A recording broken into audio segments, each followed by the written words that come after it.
بسم اللہ الرحمن الرحیم۔ عزیز طلباء کرام، اسماء مشتقہ میں سے دوسرا اسم ہے اسم مفعول، یعنی ایسا اسم جو اس آدمی یا چیز پر دلالت کرے جس پر فعل واقع ہوا ہے۔ اس کے اوزان بھی اسم فاعل کی طرح سے 6 ہی ہیں: مفعول، مفعولان، مفعولون، مفعولۃ، مفعولتان، مفعولات، یعنی واحد مذکر کے لیے مفعول، تثنیہ مذکر کے لیے مفعولان، جمع کے لیے مفعولون، واحد مؤنث کے لیے مفعولۃ، تثنیہ کے لیے مفعولتان اور جمع کے لیے مفعولات۔ معنی ہوگا کام کیا گیا اس ایک آدمی کے ساتھ مفعول، اور مفعولان کام کیا گیا ان 2 آدمیوں کے ساتھ، مفعولون کام کیا گیا ان سب آدمیوں کے ساتھ، مفعولۃ کام کیا گیا اس ایک عورت کے ساتھ، مفعولتان کام کیا گیا ان 2 عورتوں کے ساتھ، مفعولات کام کیا گیا ان سب عورتوں کے ساتھ۔ یہ اس کی عام حالت ہوگی، حالت رفع، اور حالت نصبی اور جری بعین ہی اسی طرح سے ہے جس طرح اس میں فاعل میں نے آپ کو بتا دی، اس لیے حالت نصبی اور جری کی مزید وضاحت میں نہیں کروں گا۔ یعنی جن صیغوں کا اعراب بالحرکت ہے وہ حالت نصبی میں نصب اور حالت جری میں جر میں تبدیل ہو جائے گا، اور جن کا اعراب بالحروف ہے ان میں تثنیہ والے جو صیغے ہیں ان میں حالت نصبی جری عین کے وزن پہ آئے گی، مفعولین، مفعولتین، اور جو جمع کا صیغہ مفعولون اس کی حالت نصبی جری اینا کے وزن پر آئے گی، مفعولین۔ بہرحال عام حالت رفع یہی ہے: مفعولون، مفعولان، مفعولون، مفعولۃ، مفعولتان، مفعولات۔ ابھی وہی مادے جن سے آپ نے فاعل بنایا تھا ان سے اگر ہم مفعول کا صیغہ بنائیں گے تو ناصر سے منصور، ناصر مدد کرنے والا، منصور جس کی مدد کی گئی، ضارب سے مضروب، ضارب مارنے والا، مضروب جس سے مارا گیا، فاتح سے مفتوح، فاتح فتح کرنے والا، مفتوح جس سے فتح کیا گیا، قاتل سے مقتول، قاتل قتل کرنے والا، مقتول جسے قتل کیا گیا، کافر مکفور، کافر انکار کرنے والا، کفر کرنے والا، مکفور جس چیز کا انکار کیا گیا، جس کی کفر کیا گیا، قادر قدرت والا، مقدور جس پر قدرت حاصل کی گئی ہو، حامد تعریف کرنے والا، محمود جس کی تعریف کی گئی ہو۔ اس طرح سے عالم جاننے والا، معلوم جسے جانا گیا ہو، ساجد سجدہ کرنے والا، مسجود جسے سجدہ کیا گیا ہو۔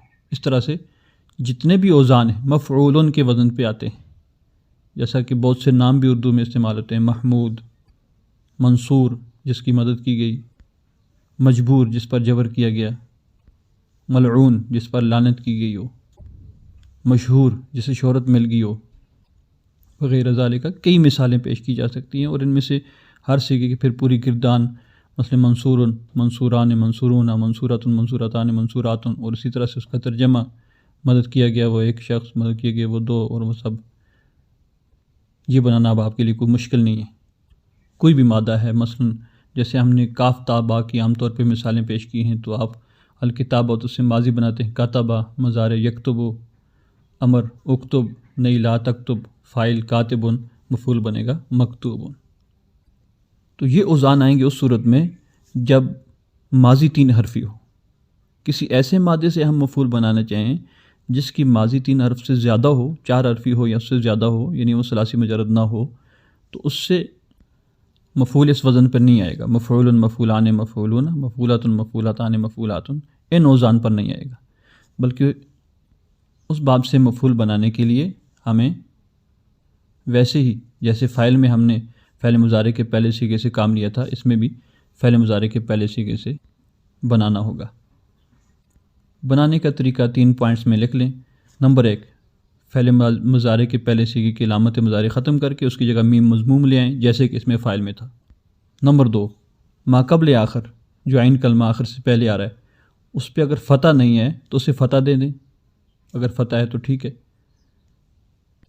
نہیں تو دے دیں۔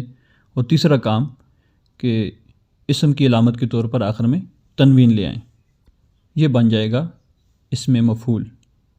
مثلا وہی مثالیں جو ہم نے اپنے اسم فاعل میں لی تھی، یستنصر، اس کی ماضی 3 حرفوں سے زیادہ ہے، ماضی ہے استنصرہ، مضارع یستنصر، علامت مضارع ختم کریں، اس کی جگہ میم مضموم لائیں، مستنصر، ما قبل آخر سواد ہے، کسرہ ہے، اس کو فتح سے بدلیں، مستنصر اور آخر میں تنوین بھی آئیں مستنصر، مدد کیا گیا وہ ایک شخص، بلکہ یستنصر کا معنی ہے مدد طلب کرنے والا ایک شخص، تو مفعول کا معنی ہوگا وہ ایک شخص جس کے لیے مدد طلب کی گئی۔ یجتنبو، اس سے فاعل بنے تھا مجتنبن، مفعول بنے گا مجتنبن، ایسا شخص جس سے اجتناب کیا گیا۔ یتفکرو معنی تھا غور و فکر کرتا ہے وہ ایک شخص، متفکرن اس کا فاعل تھا یعنی غور و فکر کرنے والا، مفعول بنے گا متفکرن جس کے بارے میں غور و فکر کی گئی۔ مجتہدن محنت کرنے والا، مجتہدن جس پر محنت کی گئی یا جس کے لیے محنت کی گئی۔ منقلبن انقلاب لانے والا، منقلبن جسے پلٹا گیا، جس پر انقلاب لایا گیا۔ مشفقن شفقت کرنے والا، مشفقن جس پر شفقت کی گئی۔ مرکبن جوڑنے والا، مرکبن جسے جوڑا گیا۔ مرتکبن ارتکاب کرنے والا، مرتکبن جس کا ارتکاب کیا گیا۔ متقبل قبول کرنے والا، متقبل جسے قبول کیا گیا۔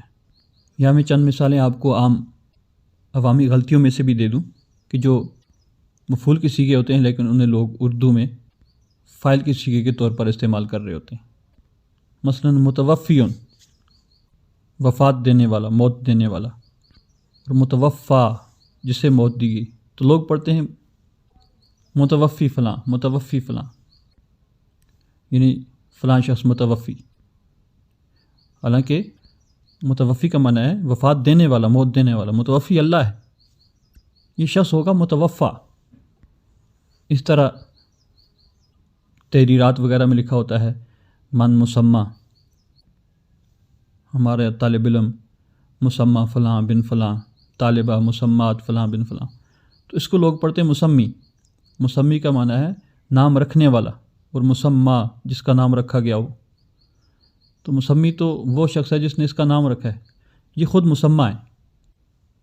پھر مجرموں کے لیے جو لفظ استعمال ہوتا ہے جس پر الزام لگا ہو کسی جرم کا، تو کہتے ہیں ملزم پکڑا گیا، ملزم گرفتار ہو گیا، ملزم نے یہ اقرار کیا، ملزم نے جرم قبول کر لیا۔ تو ملزم کا معنی ہے الزام لگانے والا، یہ فاعل ہے۔ جو مجرم ہوتا ہے جرم کرنے والا وہ ملزم ہوتا ہے، اس پر الزام لگایا گیا ہوتا ہے، تو اس کے بارے میں جو صحیح لفظ ہے وہ ہے ملزم۔ ملزم پکڑا گیا، ملزم نے یہ کہا، ملزم نے اقرار کر لیا۔ جرم کرنے والا مجرم، جس پر الزام لگایا گیا ملزم، الزام لگانے والا ملزم۔ تو جو شخص الزام لگاتا ہے، جو دعویٰ کرتا ہے، وہ ہوتا ہے ملزم، جس پر دعویٰ ہوتا ہے وہ ملزم ہوتا ہے۔ اس طرح اور بھی بہت سی مثالیں ہیں۔ بہرحال جب آپ یہ سیکھ جائیں گے اس میں فاعل، اس میں مفعول اچھی طریقے سے، تو آپ عبارات میں اس طرح کی غلطیاں نہیں کریں گے، کیونکہ اردو میں جتنے بھی فاعلن اور مفعولن کے اوزان ہیں اور ان اوزان پر جتنے نام ہیں، جتنے الفاظ استعمال ہوتے ہیں، وہ سب عربی سے آئے ہوئے، ٹھیک ٹھاک وافر مقدار ہے اردو میں عربی الفاظ کی، خاص کر فاعل اور مفعول۔ آپ اپنے ارد گرد گھرانے میں بہت سے ناموں پہ غور کریں تو وہ فاعل، فاعلۃ یا مفعول، مفعولۃ وغیرہ کے وزن پہ ہوتی ہیں۔ تو یہ سیکھنے سے اردو بھی درست ہو جائے گی، اور آپ کو اس میں فاعل اور مفعول کی گردان بنانا اور اس کا معنی بتانا بھی آ جائے گا۔ اور یہاں بھی یہ بات ذہن میں رکھیں، یہ اہم بات اور نوٹ کے طور پر، کہ اس میں مفعول اور مفعول میں بھی وہی فرق ہے جو اس میں فاعل اور فاعل میں فرق ہے۔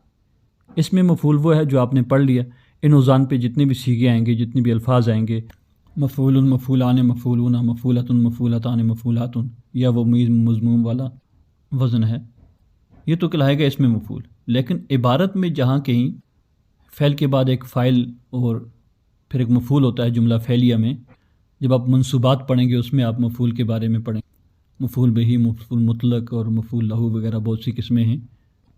وہ مفعول جو منصوبات میں آتا ہے اور ترکیب میں فعل کے بعد فاعل اور فاعل کے بعد مفعول جو آتا ہے وہ مفعول کہلاتا ہے، اس میں مفعول نہیں کہلاتا۔ اس میں مفعول وہی ہے جو اس میں مفعول کے اوزان پر آئے گا۔